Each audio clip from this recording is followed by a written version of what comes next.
আসসালামু আলাইকুম। আমি দিলারা হক সিলেট থেকে বলছি। বাংলাদেশি ব্লগার দিলারা চ্যানেলে স্বাগত জানাই। কাছে এবং দূরে, দেশে এবং দেশের বাহিরে যে যেখান থেকে আমার ভিডিওটি দেখছেন কিংবা দেখছেন না, আমি আশা করি সবাই আল্লাহর রহমতে ভালো আছেন। আলহামদুলিল্লাহ, আল্লাহর অশেষ মেহেরবানিতে আমরাও ভালো আছি। প্রতিদিনের মতো আজকের ব্লগটিও কিচেন থেকে শুরু করছি। আজকের ব্লগটি আমি সকাল থেকে শুরু করছি। তো কিচেনে এসে আমার যা হচ্ছে রুটি বেলে নিচ্ছেন আর আমি রুটিগুলো সেঁকে নিচ্ছি। এরপর হচ্ছে আমি সবগুলো রুটি একে একে আমি সেঁকে নেব। তো আমি প্রথমে একটা তাওয়ার মধ্যে যে রুটিটা দেই, কিছুটা গরম হয়ে যাওয়ার পর ফ্রাই প্যানে যখন দেই খুব সুন্দরভাবে ফুলে ওঠে। এভাবে করে রুটি সেঁকলে রুটিগুলো খুব সুন্দর লাগে আর রুটি সেঁকতেও খুব ভালো লাগে। আর যদি রুটি সেঁকার সময় রুটি ফুলে না ওঠে তাহলে রুটি সেঁকতে ভালো লাগে না। জানি না এভাবে আর কারো হয় কি না। আমি যখন রুটি সেঁকি আর রুটি ফুলে না ওঠে তখন আমার খুব বেশি বিরক্ত লাগে। তো আমি সবগুলি রুটি সেঁকে নিচ্ছি। এখন হচ্ছে আমি কাঁঠাল ভেঙে নেব। আমার গত ভিডিওতে আমি কিভাবে কাঁঠাল ভেঙে নিতে হয় খুব সহজে সেটা আপনাদের সাথে শেয়ার করছিলাম। আমি এত বেশি রেসপন্স পেয়েছি, আপনাদের কাছ থেকে এত বেশি ভালোবাসা পেয়েছি যা বলার মতো নয়। আপনাদের ভালোবাসার কাছে আমি ঋণী হয়ে গেছি। আপনারা আমাকে এত ভালোবাসা দিয়েছেন। তারপরও ভাবলাম যে আমার আরও কিছু হয়তো বা ভিউয়ার্স আপুরা রয়ে গেছেন, হয়তো বা আমার গত ভিডিওটি মিস করে ফেলেছেন। তাদের জন্য আমার আজকের ভিডিওটিও আমি আপনাদের সাথে শেয়ার করছি কিভাবে সহজ উপায়ে কাঁঠাল ভেঙে নিতে হয়। আজকের কাঁঠালটি খুব বেশি নরম ছিল, এতে করে আর কোনো ছুরির প্রয়োজন হয় না, শুধুমাত্র হাতেই চলছে। হাত দিয়ে আমি প্রথমে উপরের খোসাটা ছাড়িয়ে নিচ্ছি। এরপর হচ্ছে আমি প্রতিটা কাঁঠালের কুশ খুব সুন্দরভাবে বের করে নিচ্ছি। এখানে একটা টিপস আপনাদের সাথে শেয়ার করি, অতি সাধারণ এবং ছোট্ট একটা টিপস। তো আমরা অনেক সময় দেখা যায় কি কাঁঠাল ভাঙতে আমাদের খুব বেশি বিরক্ত লাগে, আমাদের হাতে আটা লাগে এজন্য। তো আমি শুরুতে যেটা করি সেটা আপনাদের সাথে শেয়ার করছি। আমি কিছুটা সরিষার তেল হাতে মাখিয়ে নেই। এরপর হচ্ছে আমি কাঁঠালগুলো ভেঙে নেই। এতে করে হয় কি আমার হাতে আর কোনো আটা লাগে নাই, আমি খুব সুন্দরভাবে কাঁঠাল ভেঙে নিতে পারি। তো আপনারাও আশা করি এরপর থেকে খুব সুন্দর করে কাঁঠাল ভেঙে নিতে পারবেন। কারো কাছে আনত হতে হবে না যে আমি কাঁঠাল ভাঙতে পারি না। এদিক দিয়ে কাঁঠালটা ভাঙতে থাকি আর সেই পুরনো রিকোয়েস্টটা আবারও আপনাদের কাছে করি। এতক্ষণ পর্যন্ত যারা আমার ভিডিওটির সঙ্গে আছেন, আমাকে ভালোবেসে আমার ভিডিওটিতে ক্লিক করেছেন, প্লিজ ভিডিওটিতে একটি লাইক দিয়ে পুরো ভিডিওটি কন্টিনিউ করবেন। আর যদি আপনি আমার চ্যানেলে আজ নতুন হয়ে থাকেন, আমার ভিডিওর কোনো অংশ যদি আপনার কাছে একটু হলেও ভালো লেগে থাকে, আমার এই ছোট্ট চ্যানেলটি সাবস্ক্রাইব করে পাশে থাকা বেল বাটনটির অল অপশনটি চেপে দিবেন।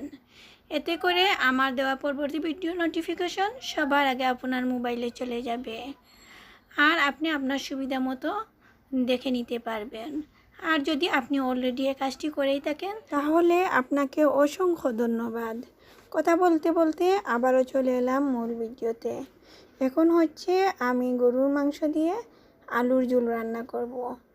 তাও এখানে আমি কোনো রেসিপি আকারে আপনাদের সাথে শেয়ার করছি না। এখানে নিচ্ছি আমি 3 কেজি গরুর মাংস। এরপর হচ্ছে আমাদের গরুর মাংস রান্না করতে যে মশলা লাগে সব উপকরণ দিয়ে আমি হাতে মাখিয়ে রান্না করে ফেলবো। আমার বুদ্ধিমান আপুরা সবাই খুব বেশি রান্নাবান্না করতে জানেন। আমি এত বেশি রান্নাবান্নায় পারদর্শী না, তারপরও চেষ্টা করি আমি আমার প্রতিদিনের টুকিটাকি কাজ থেকে কিছু না কিছু আপনাদের সাথে শেয়ার করার। আর যদি কেউ রেসিপি আকারে দেখতে চান অবশ্যই কমেন্ট করে জানাবেন, আমি আমার পরবর্তী ভিডিওতে আপনাদের সাথে শেয়ার করার চেষ্টা করব। তো রান্না করতে করতে আমি আমার প্রিয় আপুদের কিছু কমেন্ট পড়ে নেই। Tasty and Telles with Salma channel থেকে আমার প্রিয় সালমা আপু লিখেছেন, প্রিয় আপু তোমার জন্য অনেক দোয়া রইল। এরপর হচ্ছে একটা লাভ দিয়েছেন। এরপর লিখেছেন মাছ কাটার ব্যাপারটা আমার কাছে ভয়ানক মনে হয়, তার মধ্যে আবার কই মাছ। তোমার অনেক সাহস এবং ধৈর্য, তাই এত সুন্দর করে কই মাছগুলো কাটা দেখালে ও শেখালে। লাইক ডান, ভালো থেকো আপু। আসলে একজন মানুষকে কতটুকু ভালোবাসলে এ ধরনের কমেন্ট করতে পারেন। আজ আমি বলবো না, আজ আপনারাই বলুন, মানুষ কতটুকু ভালোবাসলেই মানুষকে এতটুকু সুন্দর করে কমেন্ট লিখতে পারেন। আপু আপনাকে অসংখ্য ধন্যবাদ। আপনাকে আমার মন থেকে দোয়া ভালোবাসা, আমার অন্তঃস্থল থেকে আপনার জন্য অনেক ভালোবাসা রইল আপু। এরপর হচ্ছে যে আপু আমাকে কমেন্ট লিখেছেন, আপুর চ্যানেলের নাম হচ্ছে মিশুস ফুড ফ্লেভার। আপুর নাম আমার জানা নাই, আমি আপুকে বড় আপা বলে ডাকি। তো আপু লিখেছেন, আমার প্রিয় বড় আপা লিখেছেন, ও দিলারা আপু আসসালামু আলাইকুম, কেমন আছো। এরপর হচ্ছে লাভ রিয়েট দিয়েছেন, 2টি লাভ রিয়েট। এরপর লিখেছেন, তোমাকে আমরা সবাই অনেক মিস করছি। কই মাছ কাটা অনেক কঠিন, আমি অনেকবার হাত কেটে ফেলেছি। আমার কাছে এরকম একটা কাটার আছে, আমিও ঠিক তোমার মতো করে মাছ কাটি। অনেক ভালো লাগলো তোমার ভিডিওটি। আপু আপনাকে অসংখ্য ধন্যবাদ আপু। আমি আমার কিছু সমস্যার কারণে আমি আপনাদের সাথে নিয়মিত কথা বলতে পারছি না, আপনাদের ভিডিও আমি নিয়মিত দেখতে পারছি না। আমি জানি আমার আপুরা আমাকে বেশি মিস করেন, তারপরেও আমি আপনাদের সাথে নিয়মিত হতে পারছি না। আমার কিছু নেটের সমস্যা ছিল, তো আশা করি আমার নেটওয়ার্ক সমস্যা ঠিক হয়ে গেলে আমি সবার সাথে নিয়মিত হয়ে যাব। এরপর যে আপুর কমেন্ট আমি পড়ব, আপুর চ্যানেলের নাম হচ্ছে ইমতিয়ান ব্লগস। আমি আপুর কমেন্টটি পড়ছি। আপুর নামটি আমি আগে আপনাদের সাথে শেয়ার করি। আপুর নাম হচ্ছে রেহানা করিম আপু। আপু আমাকে লিখেছেন, আমিও মাছ কাটতে ভয় পাই আপু, আর কই মাছ তো অনেক বিপজ্জনক, অবশ্যই আমি এই মাছটা খাই না। তুমি অনেক সুন্দর করে পরিষ্কার করলে, আমি এখন থেকে যে কোনো মাছ এভাবে পরিষ্কার করব। তবে আমিও কেচি দিয়ে মাছ কাটি, তাতে তাড়াতাড়ি হয়, সুবিধা হয়, রান্নাটাও দারুণ হয়েছে। আপু আপনাকে অসংখ্য ধন্যবাদ। আপনি এত ব্যস্ততার মাঝে থেকেও আমাকে এত সুন্দর কমেন্ট করেন, এত বড় কমেন্ট লিখেন। আপনাকে কি বলে যে আমি ধন্যবাদ জানাবো। আপনি যে এত সুন্দর করে কমেন্ট করেন আর আমার ভিডিওটি যে এত বেশি মনোযোগ দিয়ে দেখেন, আপনার জন্য অনেক দোয়া ও ভালোবাসা রইল আমার মন থেকে, আমার অন্তঃস্থল থেকে আপনার জন্য দোয়া ও ভালোবাসা রইল। আপনি আপনার মন থেকে গ্রহণ করবেন।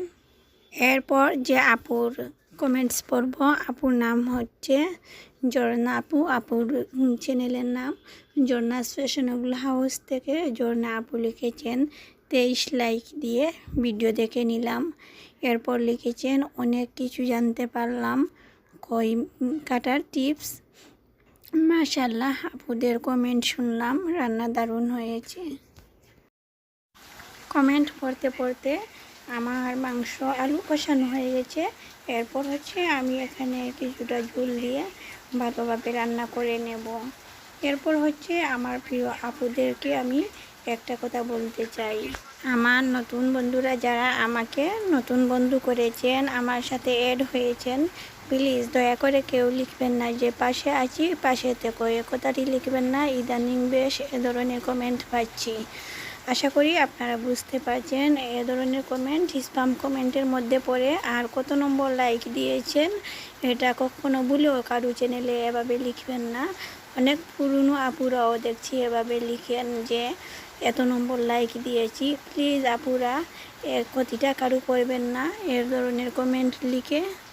আর একটা কথা, যারা আমাকে নতুন বন্ধু করেছেন, আমি এখনও যাদের চ্যানেলে যাইনি, যাদের পরিবারে এখনও আমি যাইনি, আমার আজকের কমিউনিটিতে একটা লেটার লিখে যাবেন। কিন্তু বন্ধু করলাম, বন্ধু হলাম, পাশে থেকো, পাশে থাকবেন, এ ধরনের কমেন্ট লিখবেন না। শুধুমাত্র একটা সালাম দিয়ে গেলেই চলবে। আমি আপনাদের চ্যানেলে ঠিক সময় করে চলে আসবো ইনশাআল্লাহ। সবাই বিশ্বাস রাখবেন, একটু দেরি হলেও আপনাদের কাছে আমি যাব। ভিডিওটি দেখতে যারা এই পর্যন্ত চলে এসেছেন আর একটা লাইক দিতে ভুলে গিয়েছেন, তাদেরকে আবারও আমি মনে করিয়ে দিচ্ছি, প্লিজ ভিডিওতে একটি লাইক দিয়ে ভিডিও থেকে বের হবেন। এই ছিল আমার আজকের ভিডিও। পরবর্তী ভিডিও দেখার আমন্ত্রণ জানিয়ে আজ এখানেই বিদায় নিচ্ছি। আল্লাহ হাফিজ।